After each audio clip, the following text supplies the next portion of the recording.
રાજ્યપાલ આચાર્ય દેવવ્રતજીએ મુખ્ય માહિતી કમિશનર અને 3 માહિતી કમિશનર્સને શપથ લેવડાવ્યા. રાજભવનમાં રાજ્યના મુખ્ય માહિતી કમિશનર અને 3 માહિતી કમિશનર્સનો શપથવિધિ સમારોહ યોજાયો હતો. રાજ્યપાલ આચાર્ય દેવવ્રતજીએ રાજ્ય માહિતી આયોગના નવનિયુક્ત માહિતી કમિશનર્સને પદ અને નિષ્ઠાના શપથ લેવડાવ્યા હતા.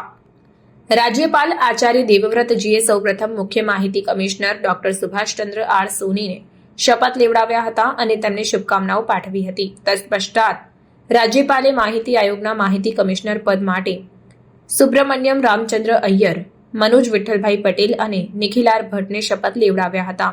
ત્રણેય રાજ્ય માહિતી કમિશનરે પદ અને નિષ્ઠાના શપથ લીધા હતા. આ અવસરે ગુજરાત રાજ્યના મુખ્ય સચિવ રાજકુમાર, ગુજરાત રાજ્ય માહિતી આયોગના પૂર્વ મુખ્ય માહિતી કમિશનર અમૃતભાઈ પટેલ, પૂર્વ માહિતી કમિશનરો, રાજ્ય સરકારના ઉચ્ચ અધિકારીઓ અને આમંત્રિતો ઉપસ્થિત રહ્યા હતા. સાથે જ राज्यपालना अग्र सचिव राजेश मांजुए शपथ विधि कार्यवाही संचालन कर्યું હતું. खबरों के लिए चैनल को सब्सक्राइब कीजिए. खबरों का नोटिफिकेशन पाने के लिए बेल आइकॉन को जरूर दबाएं.